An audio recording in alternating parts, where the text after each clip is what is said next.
Hello दोस्तों, स्वागत है आपका मेरे चैनल पार्ट टू सक्सेस में। तो दोस्तों, आज मैं आपके लिए इंडियन हिस्ट्री का एक नया लेक्चर लेके आया हूँ। ठीक है, जो कि रहेगा एक्सट्रीमिस्ट के बारे में। ठीक है, उदारवादी नेताओं के बारे में। ठीक है, तो इसमें आज हम जितने भी एक्सट्रीमिस्ट लीडर्स थे उनके बारे में डिस्कशन करेंगे। ठीक है, और वो सारे फैक्ट्स जानेंगे कि उन्होंने क्या क्या कंट्रीब्यूट किया था।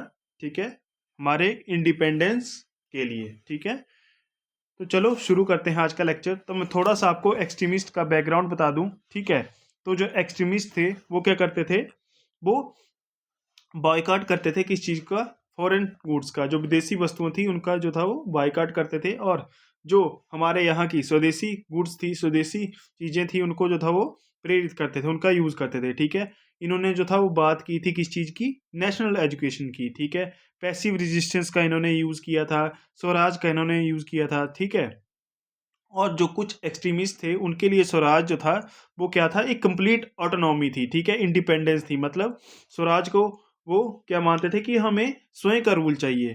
ठीक है, उसको अपने रूल के तहत वो ट्रीट करते थे। ठीक है, तो इन्होंने क्या किया, इन्होंने जो था, जो एक्सट्रीमिस्ट थे वो अच्छी तरह से जान गए थे कि ब्रिटिशर्स की जो पॉलिसी है वो क्या है, उनका जो है रोल कैसा है, उनके नेगेटिव रोल को जो था वो अच्छी तरह से समझ गए थे। ठीक है, और ये लोगों को अपने मतलब बुक्स के जरिए, अपने स्लोगन्स के जरिए जो था वो प्रेरित करते थे। ठीक है, और उनको जागरूक करते थे कि जो अंग्रेज हैं वो हमारा एक्सप्लॉयटेशन कर रहे हैं। ठीक है, तो ये सब चीज़ें थी। अब बात करते हैं कि इनके राइज होने का कॉज क्या है। कॉज क्या है कि क्या हो गया, जैसे कि यूनिवर्सिटी एक्ट लाया गया कब, 1904 का। यूनिवर्सिटी एक्ट जो था ये जो लाया गया 1904 का। ठीक है, एक तो ये रीजन था इनके राइज का। ठीक है, और एक था क्या, एक कंट्रोवर्शियल हो गया बहुत ज़्यादा कि जो पार्टीशन होता है किस चीज़ का,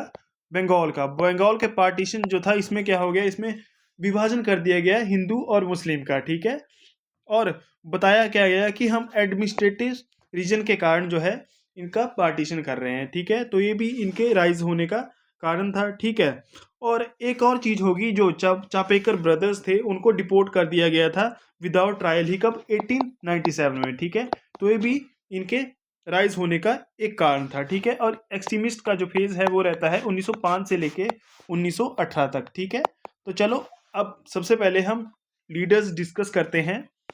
तो सबसे पहले बात करते हैं बाल गंगाधर तिलक जी की। ठीक है, तो जो बाल गंगाधर तिलक जी थे, इनको जो था वो लोकमान्य तिलक के नाम से भी जाना जाता था। ठीक है, और इन्होंने एक इंपॉर्टेंट स्लोगन दिया था, क्या, Swaraj is my birth right and I shall have it. ठीक है, स्वराज मेरा जन्मसिद्ध अधिकार है और मैं इसे लेके रहूंगा। ठीक है, ये जो थे लीडर थे किसके, एक्सट्रीमिस्ट के।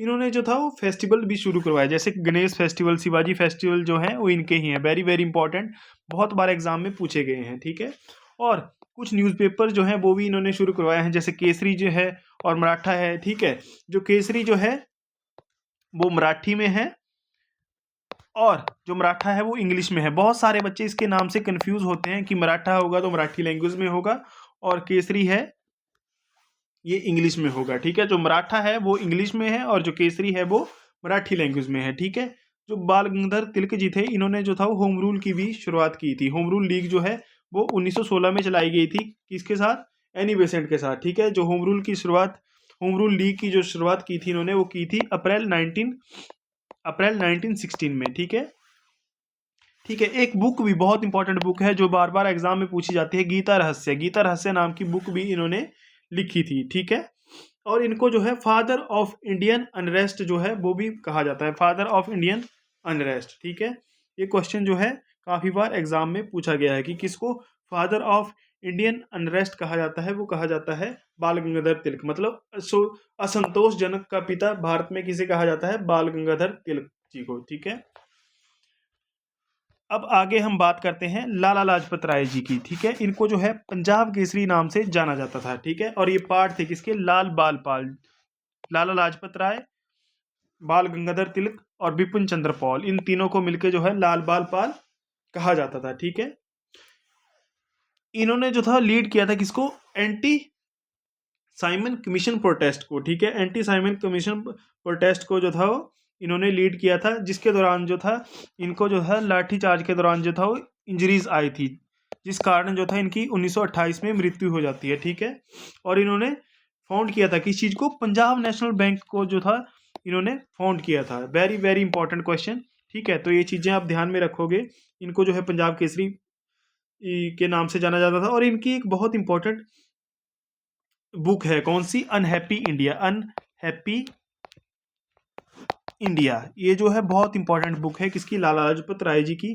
ठीक है, तो और ये एडिटर भी रहे हैं किस चीज़ के, पंजाबी के। ठीक है, पंजाबी के एडिटर भी रहे हैं। ये दो चीज़ें आप ध्यान में रखना।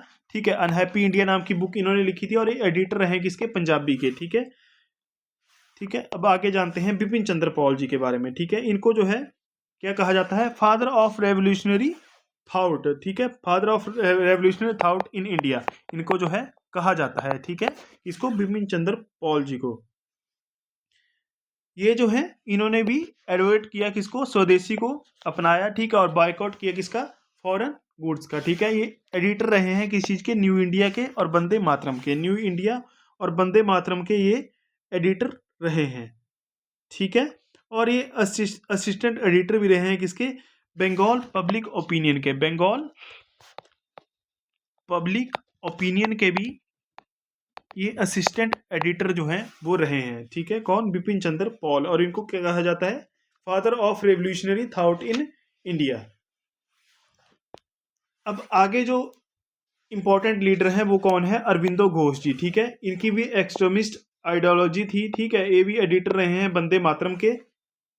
ठीक है, वंदे मातरम न्यूज़पेपर के एडिटर रहे हैं। ठीक है, और अलीपुर बॉम्ब केस में जो थे ये एक्यूज्ड हुए थे, जो कि हुआ था 1908 में। ठीक है, अलीपुर बॉम्ब केस। ठीक है, और बाद में एक स्पिरिचुअल लीडर बन जाते हैं। ठीक है, इन्होंने एक पब्लिश किया था क्या, न्यू लैंप्स फॉर ओल्ड। ठीक है, ये भी इन्होंने पब्लिश किया था, एक आर्टिकल था या एक बुक थी। ठीक है, और इन्होंने एक लॉन्गेस्ट पोइम जो थी वो कंपाइल की थी। ठीक है, इंग्लिश में, जिसका नाम था सवित्री। सवित्री जो था वो लॉन्गेस्ट पोइम थी किसकी, किसमें, इंग्लिश लैंग्वेज में। ठीक है, और एक और बुक थी, कौन सी, जिसका नाम था लाइफ डिवाइन जो बुक थी वो भी किसकी थी, इन्हीं की थी। ठीक है, लाइफ डिवाइन बुक जो है वो भी किसकी थी, वो भी अरविंदो घोष की थी। एक सवित्री बुक थी इनकी जो कि लॉन्गेस्ट पोइम थी इंग्लिश लैंग्वेज में। ठीक है, और एक लाइफ डिवाइन थी। ठीक है, एक इन्होंने पब्लिश किया था पैम्पलेट, क्या, न्यू लैंप्स फॉर ओल्ड। ठीक है, इस नाम के तहत इन्होंने एक आर्टिकल पब्लिश किया था। ठीक है, आगे जो इंपॉर्टेंट लीडर है वो है B.O. चिदम्बरम पिल्लई जी। ठीक है, ये भी इंपॉर्टेंट एक्सट्रीमिस्ट लीडर हैं। ठीक है, तो इनके बारे में इतना एग्जाम में पूछा नहीं जाता है, पर आपको पता होना चाहिए। ठीक है, बाकी हैं और भी एक्सट्रीमिस्ट लीडर हैं, जैसे खुदीराम बोस हैं। ठीक है, यंगेस्ट मार्टियर हैं ये। ठीक है, इनको सबसे छोटी उम्र में जो है वो इनकी मृत्यु हो गई थी, इनको फांसी दी गई थी। ठीक है, एक प्रफुल्ल चाकी जी हैं, बगान जतिन जी हैं। ठीक है, भागा जतिन जी हैं। ठीक है, ये भी रेवोल्यूशनरी लीडर हैं। प्रफुल्ल चाकी जो हैं ये किसके हैं, बंगाल रेवोल्यूशनरी लीडर्स हैं। ठीक है, रास बिहारी बोस जी हैं। ठीक है, ये जो है लिंक है किससे, गदर जो है, गदर पार्टी जो है सेंस्क्रिस्को में संस रास बिहारी बोस जो हैं वो लिंक करते हैं गदर से। और गदर पार्टी जो है वो 1913 में बनाई गई थी, कहाँ पे, सैन फ्रांसिस्को में। ठीक है, सैन फ्रांसिस्को में जो है इस गदर पार्टी का गठन हुआ था। ठीक है, तो दोस्तों ये थे कुछ इंपॉर्टेंट एक्सट्रीमिस्ट लीडर्स। ठीक है, तो आई होप आपको लेक्चर अच्छा लगा होगा। अगर आपको लेक्चर अच्छा लगा है, आपके लिए हेल्पफुल है, तो उसको लाइक करें, शेयर करें और मेरे चैनल को सब्सक्राइब करें। Thank you so much.